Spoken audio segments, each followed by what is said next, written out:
If nobody was in here, I would still do this. Indeed. You know, the message doesn't stop being the message, and I don't stop being the messenger. I love this. It's actually very peaceful.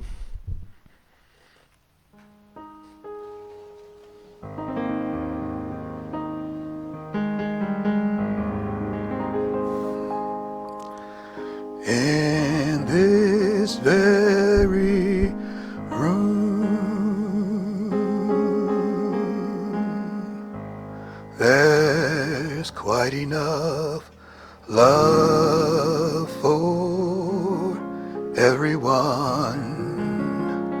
And in this very room,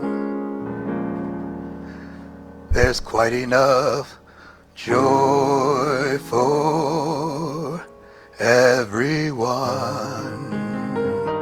And there's quite enough peace and quite enough power to walk through our every fear.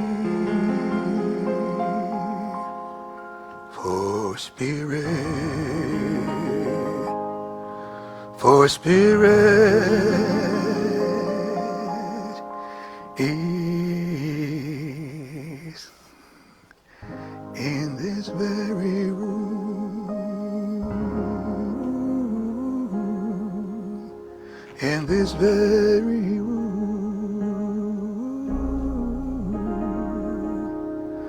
in this very room.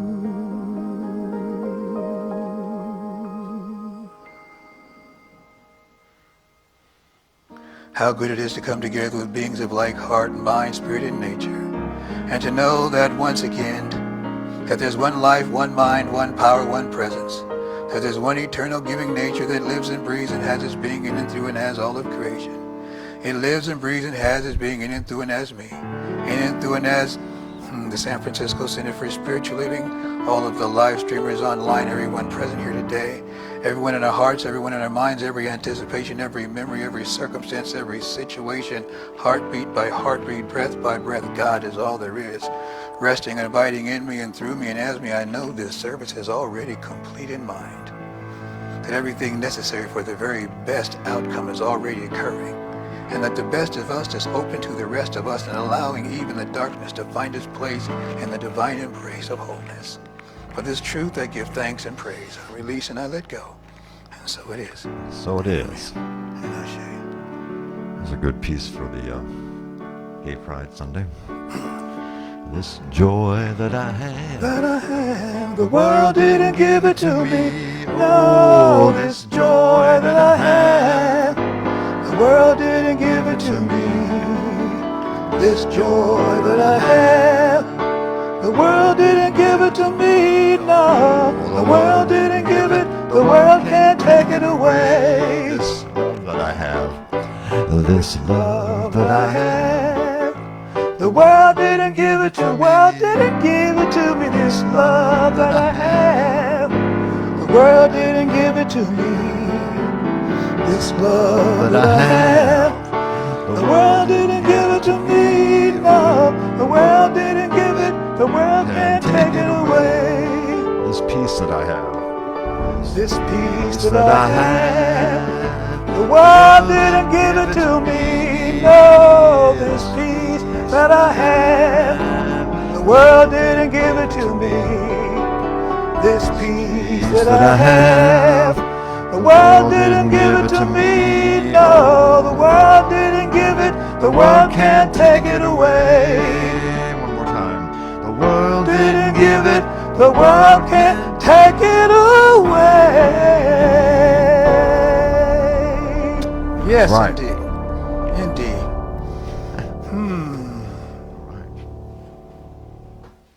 Gabriela.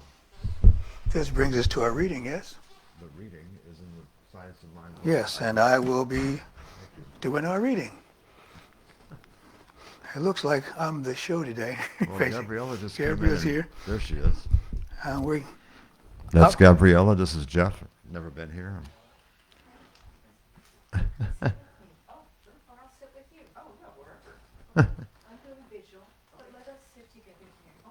I have the order of service, so I'll follow that. So love awakens and transforms. The real power of love is to transform us. That's bell hooks.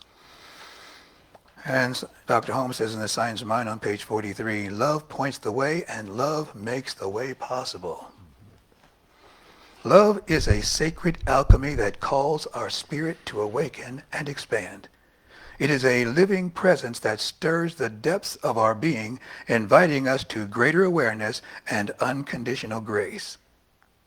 True transformation, like spiritual love, does not occur overnight. It unfolds like a prayerful journey, a gradual release of the old self and an opening toward our highest, most luminous nature. Transformation through love begins within the sanctuary of our own heart, where spirit whispers truth and dissolves what no longer harmonizes with our sacred essence. As we soften resistance and expand our awareness, life begins to shift in subtle ways. Life begins to shift in subtle yet profound ways. Our thoughts become lighter, our hearts more attuned to peace, our joy more enduring. Love is the soil in which the soul's awakening grows, and every moment of surrender reveals deeper clarity and compassion. Today, I invite you to take time to release what no longer serves your soul, such as old patterns, fear-based thoughts, self-criticism, and limiting beliefs. Invite love to permeate every cell of your being, dissolving barriers with acceptance, grace, and compassion.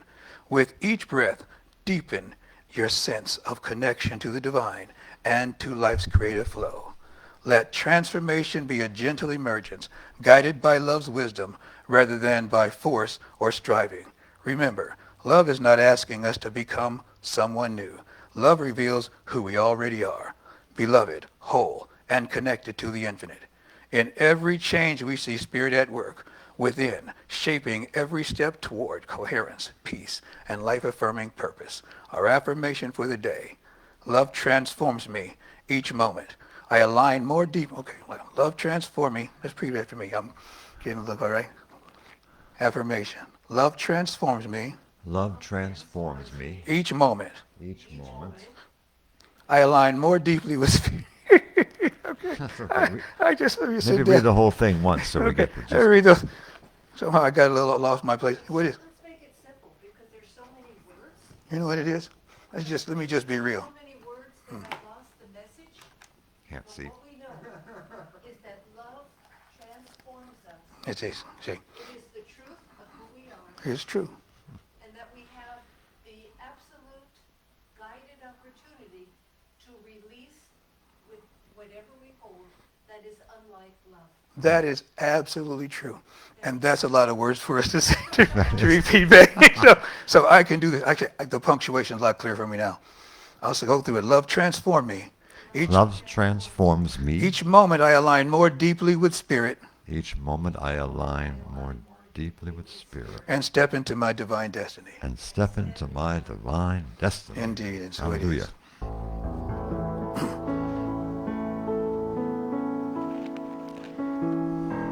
As would be another song about love. The way things work, of course.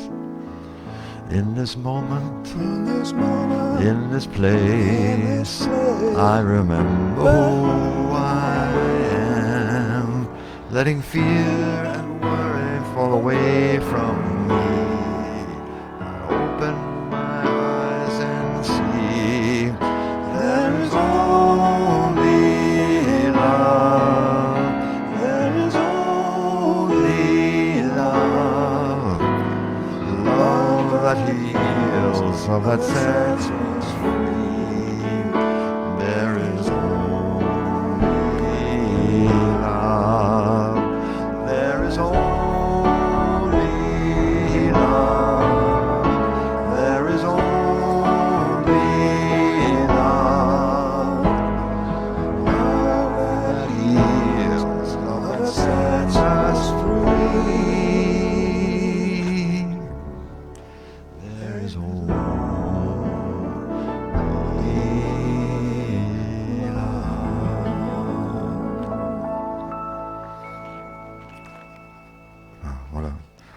amazing affirmation. Indeed. Thank you, John. I'm going to please trouble here, Gabriella, I'm going to need some water. I just always get so dry. Water? I get it. Thank you, John. Somebody. I've tried to get some beforehand, but sorry, folks. What do you call it? A wardrobe malfunction. This is no apology necessary. Happy Pride Day. Yes? Yes? No? Okay. And it's just a blessing to be here. It's a blessing to be here any day. I missed being here last week. And so I'm trusting that Reverend Sandria was someone, typically people like her, so I haven't heard any other reports, but so I'm trusting that she was received well. I know we always treat our guest speakers well. And so we always begin with the affirmation, or at least, it might as well be as our weekly affirmation. And so please repeat after me. Never doubt that a small group of thoughtful and committed citizens can make a difference in the world. Indeed, that's all that ever has. That is a quote from Margaret Mead. And what I love about it is that each of us are citizens of the Most High indwelling and self-existent one. Each of us are citizens of citizen means to dwell within. And we dwell within a consciousness of oneness. We dwell within a consciousness of wholeness. We dwell as citizens of the planet Earth and whatever else agency we align ourselves with, but we're all citizens of something. And the citizenship requires a certain amount of advocacy. And so this month, our whole theme has been a higher, deeper love. Higher, deeper love. I had to play around with that and say, what does a higher, deeper love really look like? And our theme for the day is lift us up where we belong. It was a popular song back in the day. Love, lift us up where we belong, up where the clear winds blow. Something about that, something far below. And we get this higher love, we get this idea that there's a higher plane of being, a higher place to be. I want to shift that activity. Because when I think about it, the higher love is really a deeper love.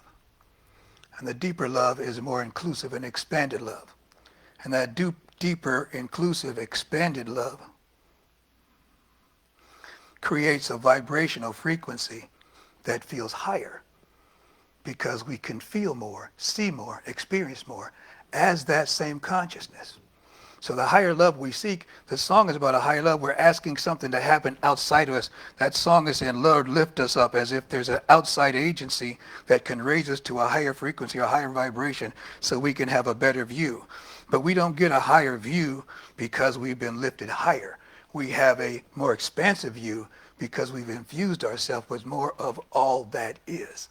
And so now everything that is more of an aspect of who I am, and I can bear more witness to what actually is, not because I've gotten higher, and not even because I've gotten closer, but because I am more aware of the connection, or more aware of the essence that already is me. Are we on the same page so far? I can't help when I think about this. There was an old hymn. It was like, just a closer walk with thee, granted Jesus, if you please, daily walking close to thee. Let it be, dear Lord, let it be. This person is praying to just walk closer. That is the old adage, if you let Jesus fight your battles, you never get a scratch. And so this person said, just let me be close to Jesus, because Jesus represents Lord, represents divine connection, represents heaven's gate, which is where we're going to the kingdom of heaven. And so realizing that I'm not concerned about what's happening in this world as much as I'm concerned about being closer to the divine source, closer to God, and knowing that everything I need can be revealed from that place. So that's what we're talking about today. We're talking about going deeper into our own awareness so that we can be more of our true self. Yeah, that's what it's about. I agree with that. So there's a question that I like to ask, and I ask this a lot, and it's been known to get on people's nerves. because my first greeting is abundant blessings. And because I wish abundant blessings to everyone. But then more specifically, I ask the question, how are you treating the world today? And I ask the question, how are you treating the world today? Because the way you're treating the world, it's a reciprocal universe. This has been established. And so that means the universe, the world is responding to us. Most of us still believe that everything is happening outside of ourselves, is happening to us. But when we ascribe to a philosophy of oneness, wholeness, and allness, we recognize that, I love the quote by Brother Ishmael Tete, African mystic, a good friend of mine. He says, just as, I say this so much, everybody should know this quote by now. Just as the wave exists by the collective power of the entire ocean, I exist by the collective power of the entire universe. Is that too much for people to say? Do I need to go slow? Can you say it better? Just as the wave exists by the collective power of the entire ocean. Can you say it back? Just as the wave exists by the collective power of the entire ocean, I exist by the collective power of the entire universe. This is not speculation. This is not religion. This is not some kind of spirituality foo-foo here. The universe had to come into being for me to exist. Yes? So therefore, the universe is here. And therefore, I'm here only because the universe is here. It's only the collective power of the universe that create me, where I am right here and right now. Everything that's happened up until now happened so that I could stand here and say what I'm saying. Is that accurate? Yes. Well, if that's the truth about me, it's the truth about each of us, yes? And that basically means the universe did everything it could to get us here, to be here now, in this space, in this time, doing the things that we're doing in the presence of what's going on right now. We are ordained for this moment. This is your birthright. You are not here by accident. Even if you consider yourself an accidental pregnancy and an accidental birth, like many of us are, it wasn't an accident. It wasn't an accident because not all, quote unquote, interactions result in a birth. It does require a divine spark. It does require something special to happen for you to be born, for each of us to be born. And here's the thing, it just came to me. I was talking to my Lyft driver. It's like,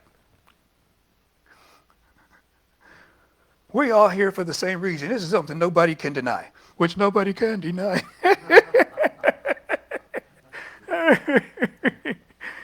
We're all here because we survived our childhoods.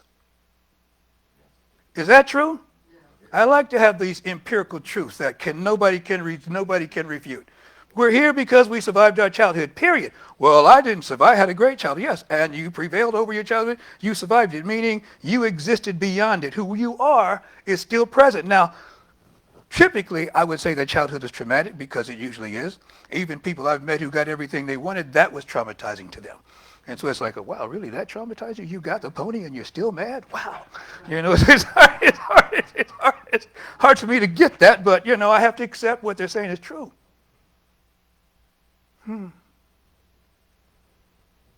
God is all there is. How are you treating the world today? Terry, thank you. It's simple but not easy. It's not just how do you feel about the world, what do you believe about the world, what are your opinions about what's wrong with the world, but how are you treating the world today? Because the world is not out there. The world is the person sitting next to you. The world is the person you live with. The world is the neighbor you wave at or ignore. The world is the cashier, the driver, the child, the elder, the stranger. The world is your body. The world is your mind. The world is your unfinished places. I'm going to talk about unfinished places. But even that.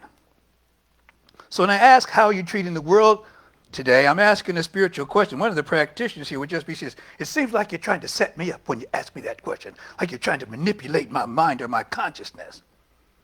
I thought she was crazy. But in retrospect, she was right.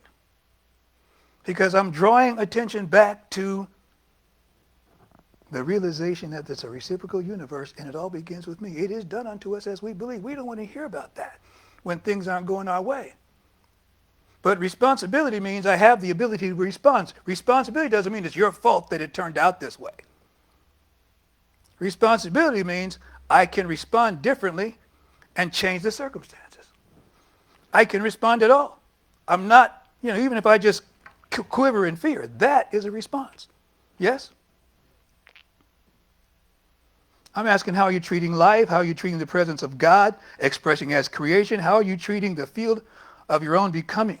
Because a higher, deeper love is not proven by what we say about love. Nope, nope, nope, nope, nope. A higher, deeper love is revealed by how we treat the world. So when I say higher, deeper love, what am I really talking about? Am I talking about being nicer? Smiling more? Pretending that everything is fine? Burying my head in the sand and just saying, God is all there is, God is all there is, God is all there is, which can be effective to a certain point, But as what's that, Kevin Hart say it with your chest. Say it like you mean it. Say it with some conviction. Say it like you know it. Deeper love is not performance. It's not pretending. It's not spiritual decoration. It's not a slogan on top of an unchanged life. A higher, deeper love is a closer walk with God. And if we're asking for a higher, deeper love, man, I can't believe this. One of the best stories I heard about this was Peggy Bassett. And thank you for helping me to remember this name. It just came to me. Y'all know how I have them with names. And it just flowed effortlessly. Peggy Bassett, Dr. Peggy Bassett, that is. She was the president of our organization when I came into it. And she was confined to a wheelchair. I might have to put this story in. Because I have another story in there, but this is a completely different, opposite story about this same condition. So, and it would balance it out more, because I've been looking at that thinking maybe people think I'm talking about folks in wheelchairs, and I'm not. So this would help balance that out, because she's confined to a wheelchair, and she doesn't even have the motorized wheelchair, which, you've got the gearbox and you look kind of, Her husband is pushing her everywhere she goes. Now, she's the president of our organization. And we believe that thoughts are things and consciousness is cause and all these things. And so oftentimes there's this idea that, if you're sick or you have a condition, that somehow your consciousness is off. There's something wrong with your consciousness. This is a misnomer, and many people fell victim to this idea. I don't see it as much as I did back in the 80s, but it was prevalent back then. Peggy Bassett might be the reason why it changed, because we were at convention one day. I'm at the table with my own minister, too, who was kind of ruffled by what she said. And she got pushed up to the lectern, and she's giving her talk, and she says, I want you all to stop praying for me to get better. There was a collective gasp. All the oxygen got sucked out.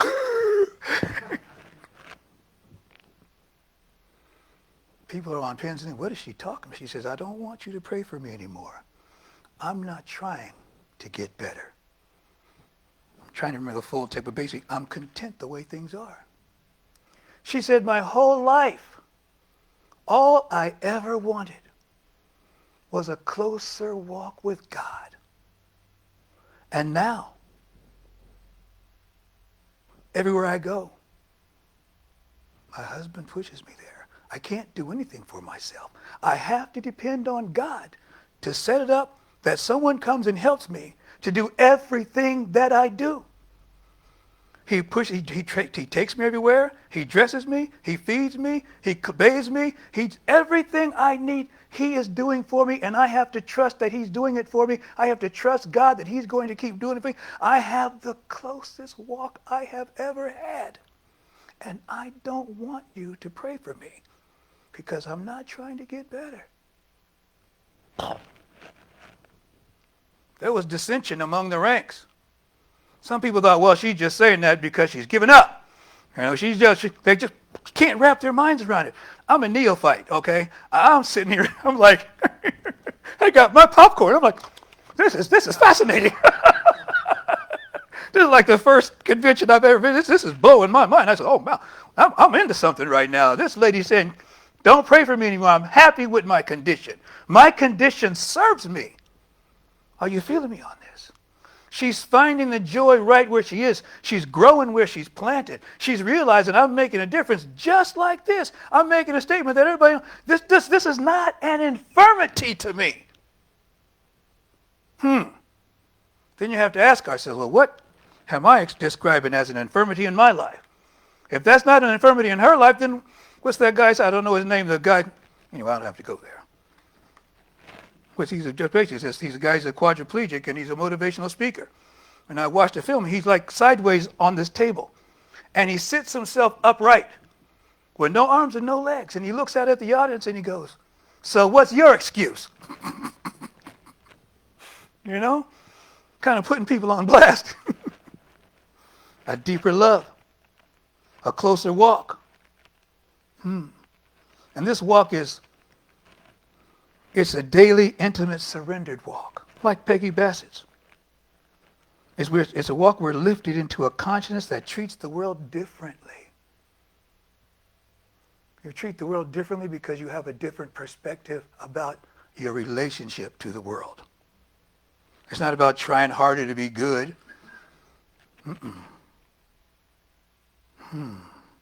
I'm looking at all this stuff I wrote here that now I Love calls us to a closer walk. That's an old phrase, a closer walk with thee. I love it. I talked about that song. It's not a casual relationship, but it is a causal relationship. It's because I have this walk that I can see things differently. Because Peggy Bassett knew herself. She had done her work on her inner reflection. She realized, wow, I'm sure at some point she must have had a little, oh, woe was me. But at some point, and that's the story of the prodigal son, when, the scripture says, when he blew his inheritance on riotous living, he came to himself. Had a moment of clarity, I think they call it in the rooms. All of a sudden you go, wow, what was that commercial? I could have had a V8. Things could have been differently. You know what Baby Jane said? All this time we could have been friends. There's a revelation. We come to a different place of awareness and everything shifts. Not because something out here has changed, people. Nothing ever really changes. We're still doing the same stuff. Scripture says there's nothing new under the sun. People are still feasting and having famine. People are still living in war and living in peace.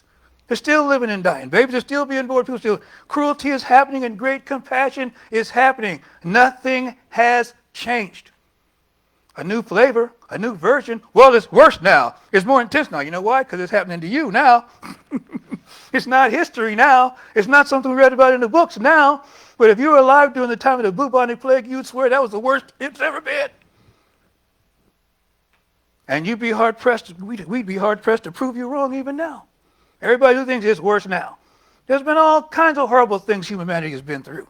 And we got through it. You know why? Because there's a resiliency to the human spirit. And for everybody who's going, oh God, ain't it awful? There's some people who realize something beautiful and something wonderful is happening in my life. And it's the presence of the divine. And let me stay focused on that. And that consciousness keeps us all buoyant in a frequency of unconditional love. And if we want to have a closer walk, we want to have a deeper love. If we want to be inclusive, and this being Pride Day, and Pride is about being inclusive of everyone, then that means each of us is opening our heart to the stranger, to the person who's different, to something that's different, and oftentimes something that might be frightening to us. Yes? Now, I know I'm in the Bay Area, so, we're very progressive around here, and we like to consider ourselves advanced thinkers, and, I understand. I was raised with the same thing, but the same prejudice and hostility that we believe we're above, we're not so unaccepting if someone is an ultra-conservative or racist or misogynist. Because everybody's got a box, and we've all got our little place of condemnation, but a closer walk, a deeper walk is not condemning. A deeper walk recognizes that the same God that governs the entire universe, that rests and abides in, through, and as me, is operating in, through, and as everybody else. It doesn't mean I have to like it, doesn't mean I have to agree with it, but I have to know the truth when I see it. And if I expect the universe to continue to support me, and I continue to have this deeper walk, the deeper walk means I can see the depth of God in this thing I hate, in this thing that frightens me, in this thing that I abhor, in my worst nightmare. I have to know God there present. Yes? What's coming up for us right now? Anybody? What's that? Oh, yeah. Yeah. Yeah, well, just make it personal. You see, Dr. Uncle Simone stuff is Dr. Jeff. Well, the first in the response is why? Why is it this way, right? And one of my teachers always said, never ask why. It's not very, sometimes it's not a very useful question to ask, right? And then the second thought that came up to me was, I recently saw this thing about Dante's book of all the purgatories and the heavens and the hells and, this whole thing. And it originally was called comedy. And then he added the word divine to it, and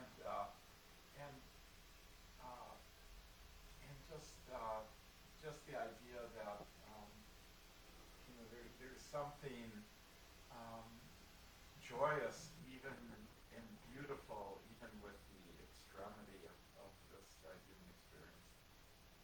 There is something joyous and beautiful in the extremity of the human experience is one of the things that Dr. Jeff came up with. And he talked about the why. Why is this happening and why me? And I always love that question. First of all, pardon me, it's been my experience. If you ask why, then you get to, it's like an invitation to have the experience so you can fully understand why. And oftentimes, because I find myself going through something and I thought, oh, this is why that blah, blah, blah. You did ask the question why. I don't want to know why anymore because I don't want to have to go through the experience of finding out why. Because that's why. Well, you want to know the answer? Well, solve. You get the equation. You get to solve it with your life. It doesn't like you get the epiphany. And sometimes we do. Yes, Linda. The question why, we had a magnificent teacher, Robert Stevens and John Ray, they both always said, you can ask who, what, when, where, but never ask why. Indeed. And I have the ultimate answer to every why. It always works. It's always true. You never have to wonder. You'll pass every why test with this answer. You know what that is? I've said it before. Because. Every child knows the answer. Why? Because. Because what? Because. Because. And it works because if you separate it, because. Be the cause of the solution. Be the cause of what's going on. Operate from a situation, from a circumstance of cause. And when we be cause, then we overcome the effect. Are you with me so far? So the why is because we've been invited to be the cause. How about that? We're invited to know the truth. We're invited to go to a higher or a deeper understanding of that thing. That's why it's here. It's here for us to overcome it, for us to infuse it into our lives and use it as fuel. My blessed mother, God bless her, Reverend, she had something she used to tell me when I was a little boy. She had a lot of wisdom, I'll be honest, I kind of have some bias against my mom because she wasn't really educated. Okay, she got her high school diploma the same year I did, which kind of got on my nerves. Like I couldn't even have my own graduation to myself, But so I'm just saying because I consider myself smart, and I'm looking at her like, she's not the brightest bulb on the tree. That's my own bias. I'm just admitting some stuff I had to work through. Because what I know is she gave me some wisdom that was just too deep for words. And one of them was the only difference between a stepping stone and a stumbling block is how you go over the top. What did I say?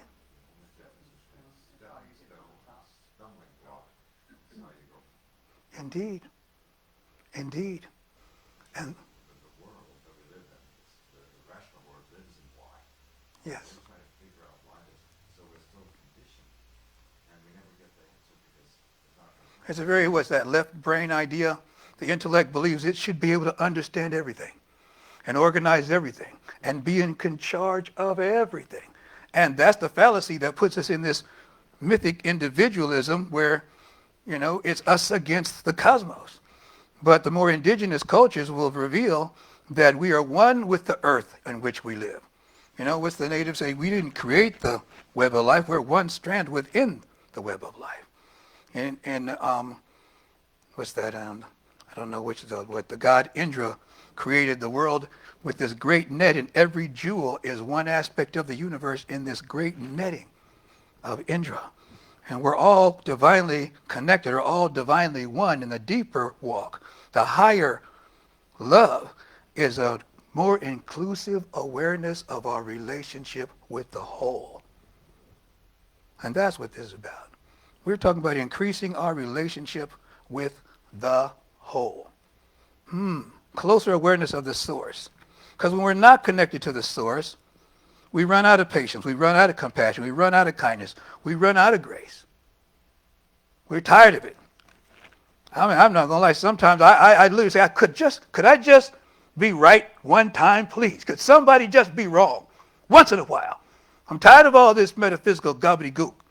You know, God is all there is. I'm one with God. It's like I always have to defer back to consciousness, always defer back to the law. And I know that's the smart money thing to do. I know that's how I grow. I know that's what benefits the world. But there's that little boy inside me who still wants to be right, who still wants a confirmation of his own grandiosity and wants the world to bow down. And whenever I see him rearing his head, I just run back into the consciousness of the one. Because you know what? I've done enough damage from that perspective. I've lost my way. I've been lost in the woods too many times. At some point, we just stop fighting. And we comply. We do like Cool Hand Luke in the movie, Cool Hand Luke, Paul Newman in the movie Cool Hand Luke. I got my mind right, boss. I ain't going to backsass you no more. I'm not running off no more. I think it's a St. Francis story. There's a story of him walking along the beach. No. Yes. And he sees this boy throwing a cup into the water. No? He sees a boy taking a scoop from the cup. You know the story, Jeff? Oh, that's starfish. No, this is different. That's a story with starfish. This one is a cup. And he brings the cup and he pours it and he keeps filling this cup. And St. Francis, what are you doing? He says, I'm trying to fit the ocean into my cup.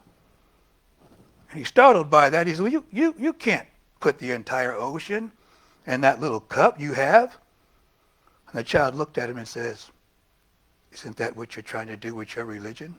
Put God into your religion and contain all of God in your religion?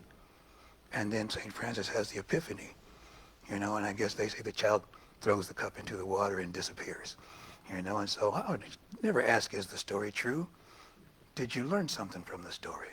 Because stories are emblematic of an awareness, of a teaching, of a state of mind, of a consciousness. And if it's something resonates within you, that means the story found its mark. And you lose that mark by the intellect searching for the veracity of whether it's true or the truth or not. This is us ducking our responsibility. This is us trying not to be as great as we are. This is us shrinking that ocean into the cup, because now the intellect knows everything. If the intellect cannot prove it's true, then we get to chuck it aside. No room for mysticism. Are you with me so far? What does our closer walk look like? We got to forgive the low-down, dirty no-goods for one thing. We all got some low-down, dirty no-goods in our life. Those are people that didn't treat us very well. And then we have to stop thinking that opposite political parties and beliefs are somehow different, are more wrong than we are. It means I'm going to be nicer in traffic. I had a very interesting experience here. My Lyft driver, this Muslim brother, I started talking to him because he had a Quran hanging from his mirror. That's not something I'd seen before. I've seen a lot of things hanging from your religious emblems, even Islamic emblems, but not a Quran, with a tassel on it. And he said his mother gave it to him. And I'm like, well, your mother's praying for you. She wants you to know. He said, I know, blah, blah, blah. And we just talk about how you can work on the blessing 100% of the time. He's talking about how he tries to drive safely, but I got to see him do something that I realized I was impressed by. We're in the fast lane, and we're getting here as fast as we can. And somebody, I saw him get out of the lane and then get back in. He said, that guy was tailgating me. He must be doing 90. He says, I didn't want him behind me, because if something were to happen and I were to hit my brakes, then we have a pileup and blah, blah, blah, blah, blah. And I'm thinking to myself, how many times have I had somebody behind me and I'm already speeding in the fast lane, and dude, if you need to go faster than this, you need to go around me, because I'm not going any faster. It didn't really occur to me, wow, I can get over and just let him go by. Just let him go by. I gotta tell you, it just regulated me to a deeper place. Do you understand what I'm saying here? because I'm recognizing this is God driving this car right now. God is teaching me you can go deeper. We always have an opportunity to go deeper. Everything in your life is an opportunity to go deeper because everything in our lives is an opportunity to see God in unfamiliar places, unfamiliar faces. It's a great analogy because it's like, am I always going to have to fight? Or can I be within the moment and let things take its course? That's what I get. That's a great story. It was, I mean, I was like, wow, something as simple as this. But the divine is operating everywhere. Ricky Burns had, can you see it? It's everywhere. Can you feel it? It's everywhere. And I know that the power and the glory and the love of all is everywhere. It is everywhere. It's everything. I love this stuff, man. My cup runneth over.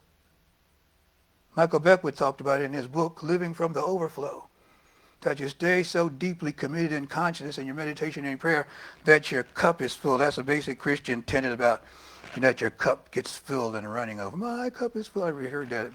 My cup is full and running over. Well, it's full of the unconditional love of God, and love is unconditional, or it's not really love at all. Dr. Holmes says that love is the self-givingness of the Spirit to its creation. That Spirit, God is giving of itself, that we're only here because God took from God's self and made us itself.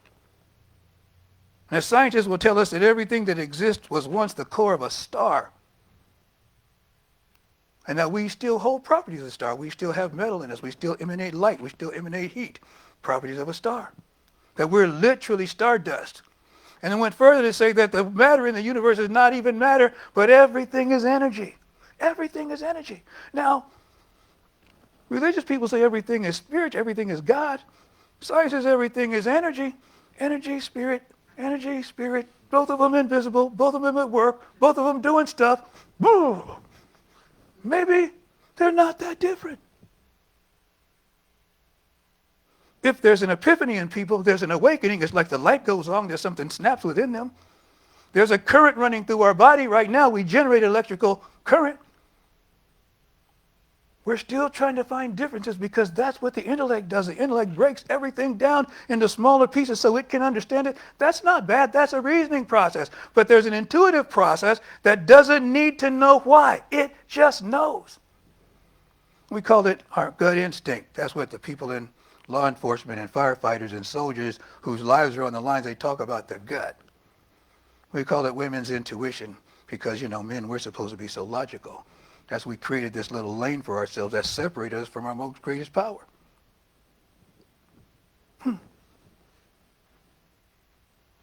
Love lift me up where I belong.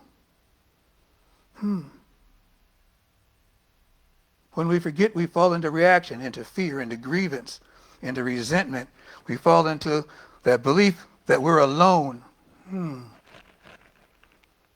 That somebody's separate from me. When I fear, I treat the world as a threat. That's what I want to say here. That when we fall into the consciousness, fall into the consciousness of separation, when I'm talking about this closer walk, this higher love, when we fall from that, we fall into this place where we're going to treat the world according to whatever we believe. It's done in the use of belief. We create the world as we believe. So when I fall out of separation, now I'm susceptible to all these things. And so I have this thing, I want to go into this part. It says, so when I'm in fear, I treat the world as a threat. When I'm in resentment, I treat the world as an offender.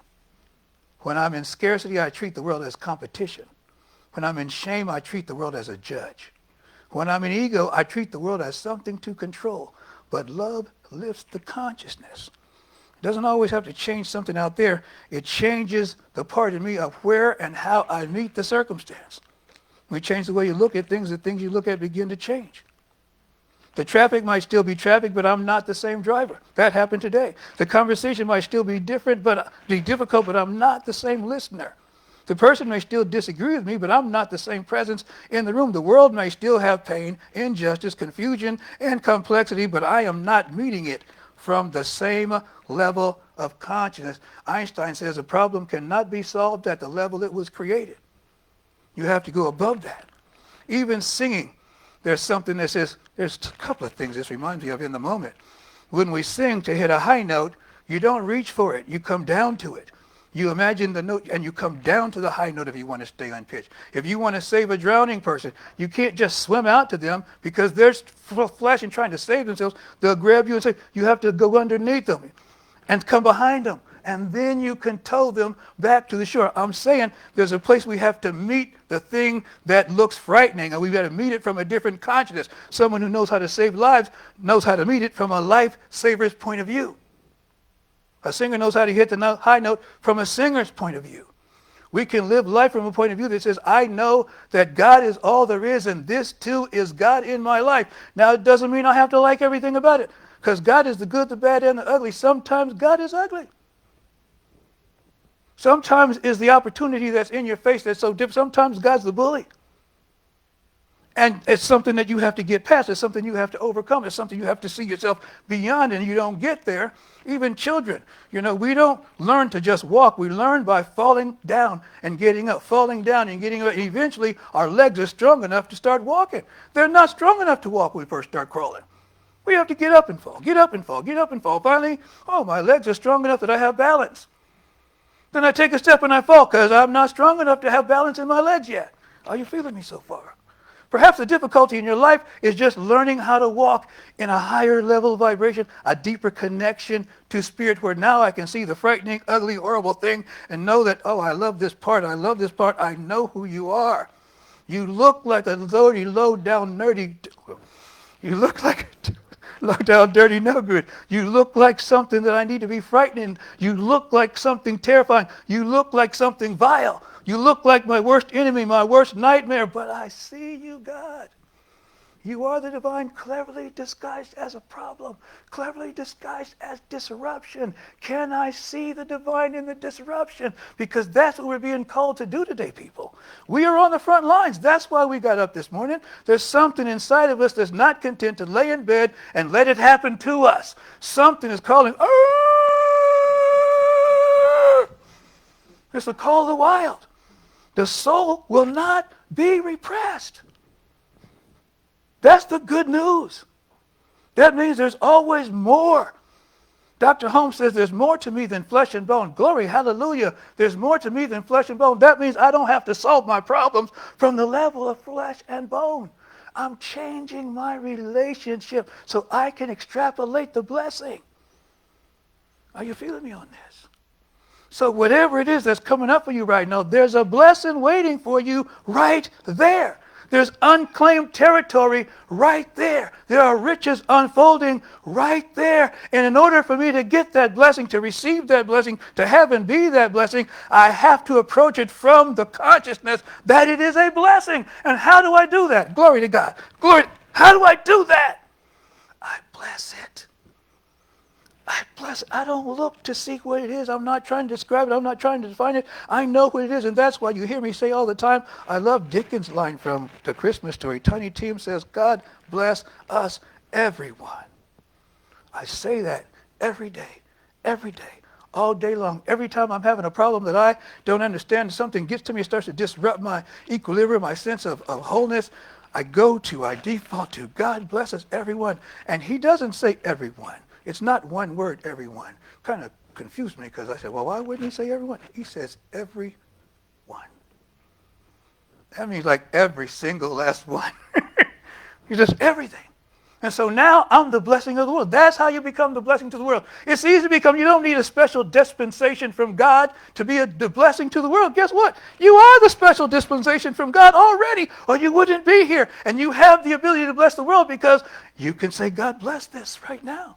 You can even say, I bless. You can say, bless this. And when I say bless it, that means I'm taking all my animosity, all my angst, all my fear out of the equation, and I'm letting God do God's work right here. I'm letting this operate above my pay grade, as Obama said. I know that there are powers that are happening in the universe that are taking care of stuff like this, and I'm going to allow that to happen by getting my bloated nothingness out of the way of the divine circuit and allowing the completion of the divine in me, through me, and as me this moment by bestowing the blessing that I am and that I know it is into my awareness, and then governing myself accordingly as I walk and talk and live and breathe and have my being.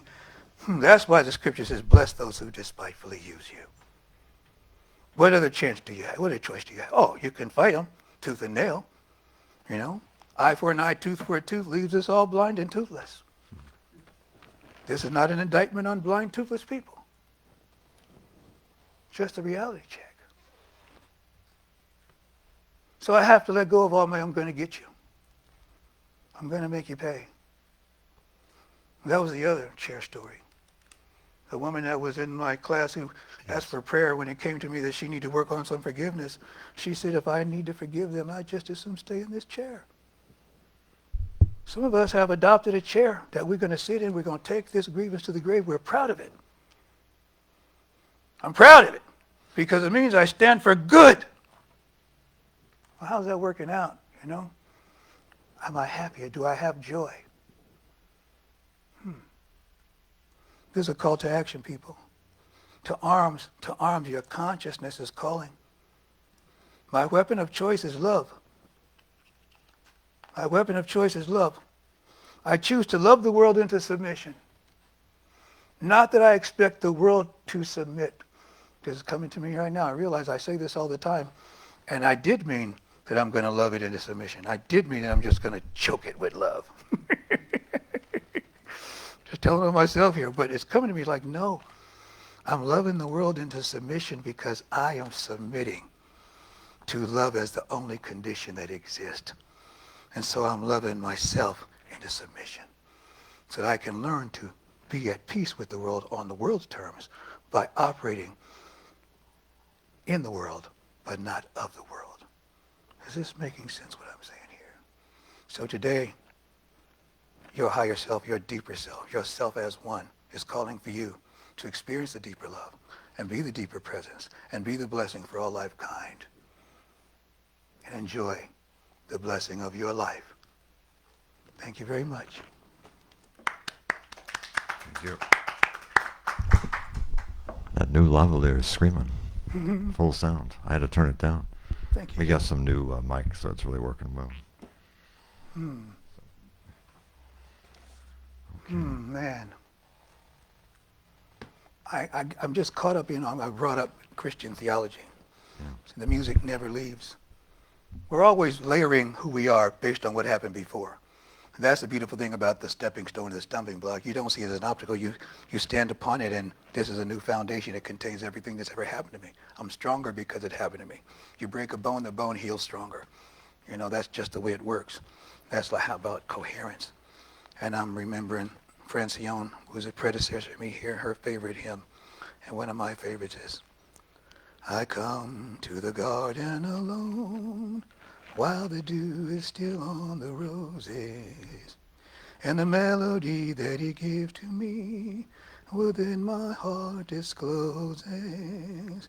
And he walks with me and he talks with me and he tells me I am his own, and the joy we share as we tarry there none other has ever known.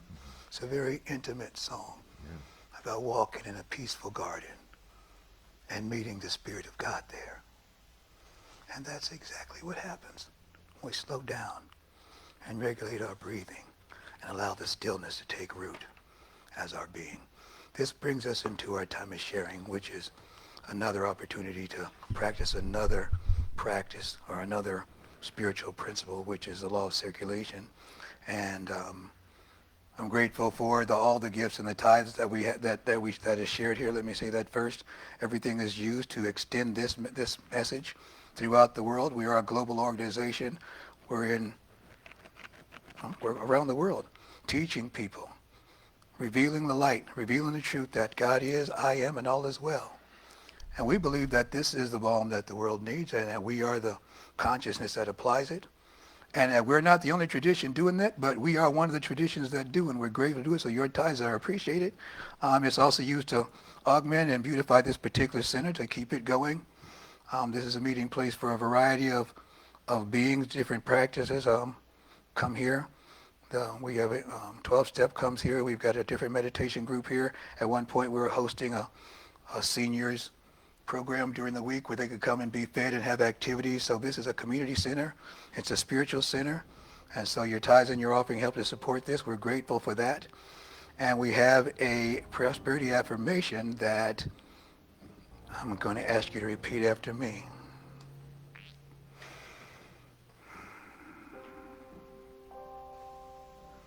From a consciousness of abundance From a consciousness of abundance and centered in gratitude, and centered in gratitude, I generously give. I generously give I accept the gifts of prosperity and abundance of prosperity and abundance as I demonstrate divine circulation in my life. as I demonstrate divine circulation in my life. In gratitude I freely give. In gratitude, I freely give. In joyful acceptance I freely receive. In joyful acceptance, I freely receive. So it is.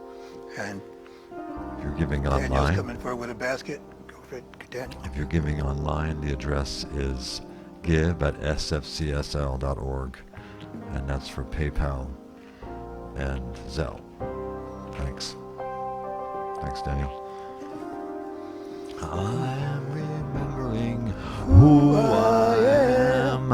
I am remembering who I am. I am remembering. I am remembering.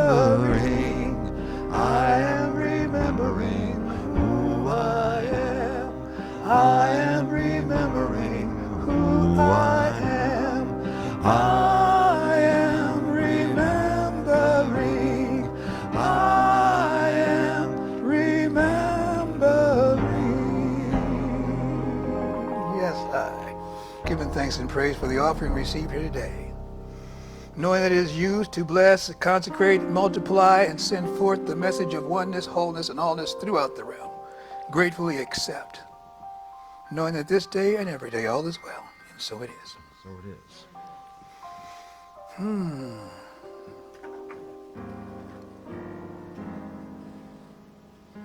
I find myself in a unique position. The practitioners that typically do platform and reading are not available today. Gabriella holds vigils so consistently and wonderfully, and that just anchors the spot, anchors the message and everything we do, and I'm grateful for that. So I'm doing the spiritual mind treatment, which I love to do, and quite frankly, sometimes I'm jealous that I'm not up here doing the treatment when other people are doing it, and so it gives me a chance to do it, and so I'm grateful for that. And so if anything came up to be healed during this talk, if any memory or an anticipation, something came to mind, let's bring that back into the consciousness that we are working in right here and right now. Any memories, any anticipation from the past or anything we might be looking forward to in the future, we're bringing it all into the presence of the now. And we're starting a hot fire. A fire hot enough to burn all the dross off and reveal the brilliant luminescent shine of our own divinity. God bless us, everyone, each and every one. Giving thanks and praise for yet another opportunity to be the presence of the divine, to be the walking, talking, living, breathing expression of wholeness, oneness, and allness. Knowing that what's true for me is true for all beings everywhere.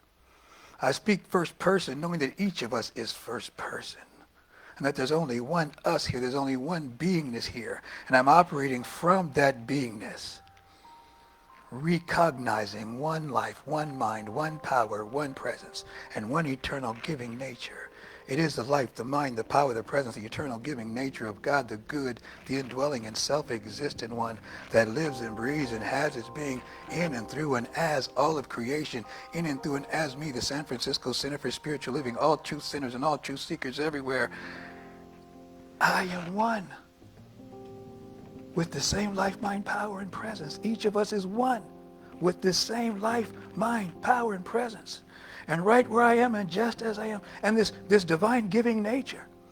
And right where I am, and just as I am, the life, mind, power, presence, divine giving nature of God, the good, the indwelling, and self-existent one is operating in me, through me, and as me. And not just in me and through me and as me, but in me and through me and as all of creation. And I recognize that truth. And all I think and all I say and all I do, I know it's happening right now, even as I speak. I know it's happening in my community, even as I speak. I know it's happening in the world, even as I speak. Regardless of what's telling me on the news, regardless of what it says online, regardless of what's in my feed, regardless of what my neighbors believe, regardless of the way I was raised, regardless of what my heart might fear or dread, I know that there's an irrefutable, incontrovertible truth that operates in me and through me and as me, and it says, I am and all is well. It says, God is, I am, and all is well. It's operating right now, and I see the divine presence in every circumstance and every situation. I gaze into the abyss of my deepest fear,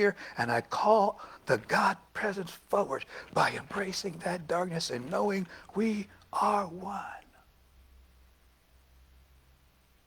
God bless each and every one. God bless us, everyone. I know that all of us are operating from this divine frequency to the best of our ability, to the best of our ability. To the best of my ability, I continue to operate from this consciousness. This center operates from this consciousness to the best of its ability, and that ability continues to increase and continues to grow as we continue to bless all beings everywhere, all circumstances everywhere. As I continue to bless all beings everywhere, all circumstances everywhere, I see the change in myself unfolding in my environment and my surroundings, and I walk and talk and live and breathe and have my being as a blessing for all lifekind, as a blessing for my own beingness, as a blessing for the center. What's happening for me, what's true for me, is true for each of us right now. Each of us is standing in that fire.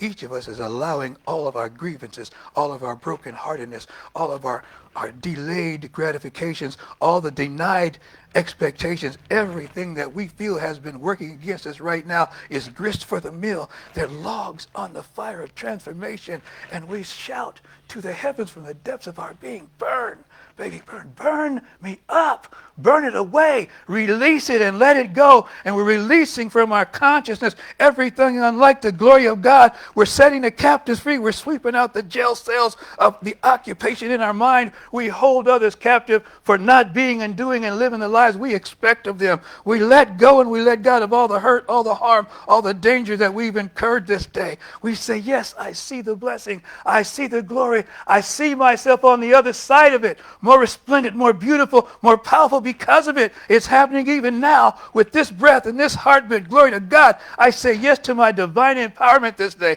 I pull all my blessings into the storehouse of divine consciousness and bless all beings everywhere, regardless of circumstances or situations, timing, whatever. Bless it all. Bless us all. Bless it. Bless me. Bless us. Bless now. Bless here. It's from this place that I'm walking and talking and living and breathing and having my being now and forevermore. Anytime I think about this from now on, God blesses everyone. When it comes back to my memory, God blesses everyone. With every walk, God blesses everyone. With every ache and every pain, God blesses everyone. With every heartache, God blesses everyone. With every fear that encroaches, God blesses everyone. And I render the blessing, I release the blessing for all of lifetime. I unfurl the inner splendor of my own divine givingness and blessedness, and I receive and reveal, experience, and know again the truth of my own glory and my own bounty. And it's happening now for each and every one of us. The light is increasing. The aperture is opening. The heart is warming. The truth is revealing. And each of us are releasing and letting go. I am releasing and letting go. It's happening now. It's happening now. And for this, I'm grateful. I release and I let go, knowing that it's so. And so it is. And Amen, Shay. And Om Shanti, Om Shanti, Om Shanti.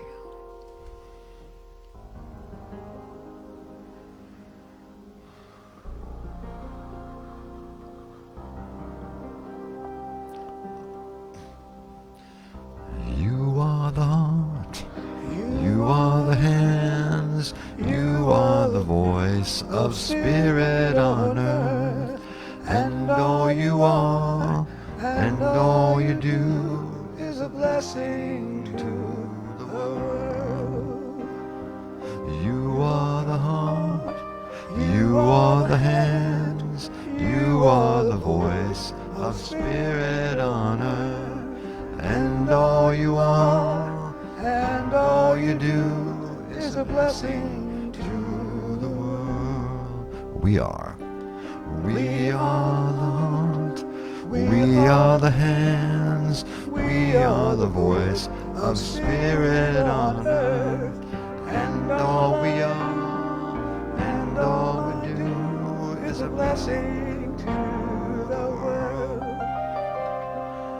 I am the heart, I am the hands, I am the voice of spirit on earth, and all I am and all I do is a blessing to the world. And all you are and all you do is a blessing to the world. Thank you. It's funny, we talk about oneness, all those words mean the same thing. I, you, and we. There's no difference, really. They're just fun to sing. Yeah. They are. They're just tenses. Not tenses, but I mean, persons. spiritually, they mean the same thing. Yeah. They do. So, now we have announcements. Announcements, indeed. Next week is Fellowship Sunday, July 5th. Wow. I don't know who. I think someone's planned for the kitchen. I'm not sure who it is, but Pierre Angeli is going to Portland, right? So that's a whole nother. But she'll be back next week, I think, right? Yes, she will be. Today, Daniel, are you planning your group today? Yeah. Core conversations shortly after servicing today. We'll be talking about core Christmas stuff. Okay, that's not cool. Our individually our walks and what we learned today and other Yeah. Okay, Jeff, you want? Linda and I will be gone for most of July. Oh. We'll miss you guys and keep you in our hearts. But the garden is going to need watering. Oh, yes. And the front and the back as well. So if you see those little plants shriveling up and calling for help, there's a bucket of water, and please take care of the plants. Okay. Once a week would be wonderful. So that they don't come back. We don't come back and see dead. When do you leave? July 4th. Oh, Next week. all right. Okay. So you're going to be here this week doing? We can talk later, but you know. We'll give them a good watering today. Yeah. Not to get, I think they'll be about a month. Yeah, they're succulents, and they're drought resistant, but they Yeah. still They die. get thirsty. So I don't know what else. I think that might be it. That might be all for now. Yeah.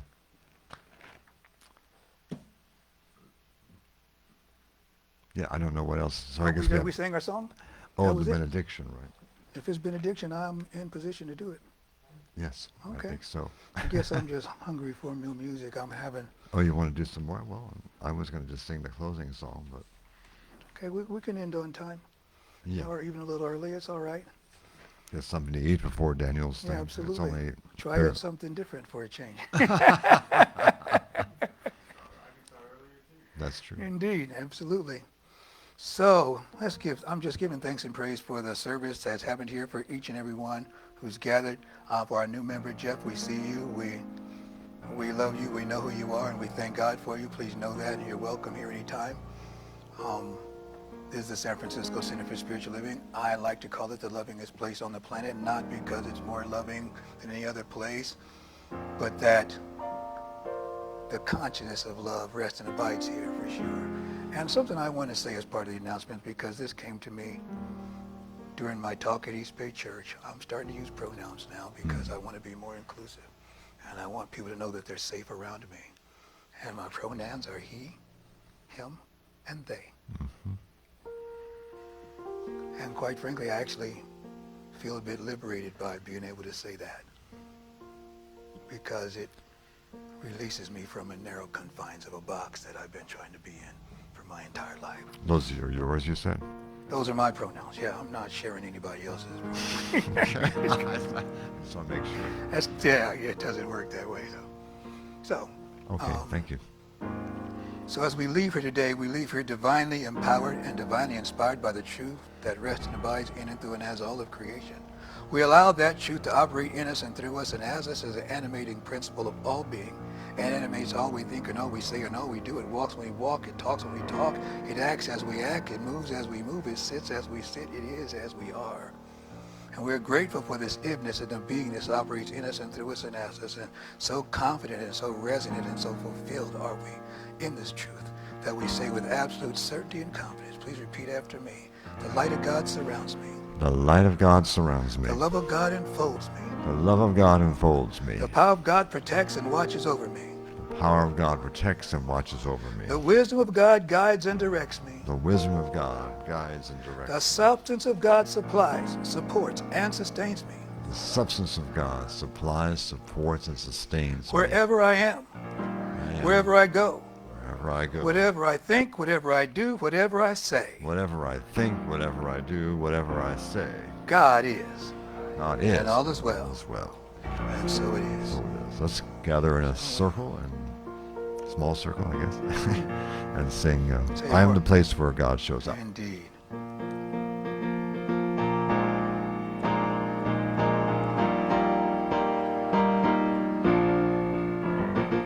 I am the place where God lives, moves and breathes, and has his being. I am the place where God shows up. I am the place where God lives, moves and breathes, and has his being. I am the place where God shows up. And we are the place. We are the place where God lives, moves and breathes, and has his being. We are the place where God shows up. And you are the place. You are the place where God lives, moves and breathes, And has his being. You are the place where God shows up. I am the place. I am the place where God lives, moves and breathes, and has his being. I am the place where God shows up. Indeed. Thank you, one and all. God bless us, everyone. I like your little Don Johnson going for you. It looks good on you. Yeah. I've been thinking, I think if I keep going by winter, it's really going to be. Basically, my mom wants me. She likes. She talks about my dad. One thing I like about William, he shaved twice a day, whether he needed it.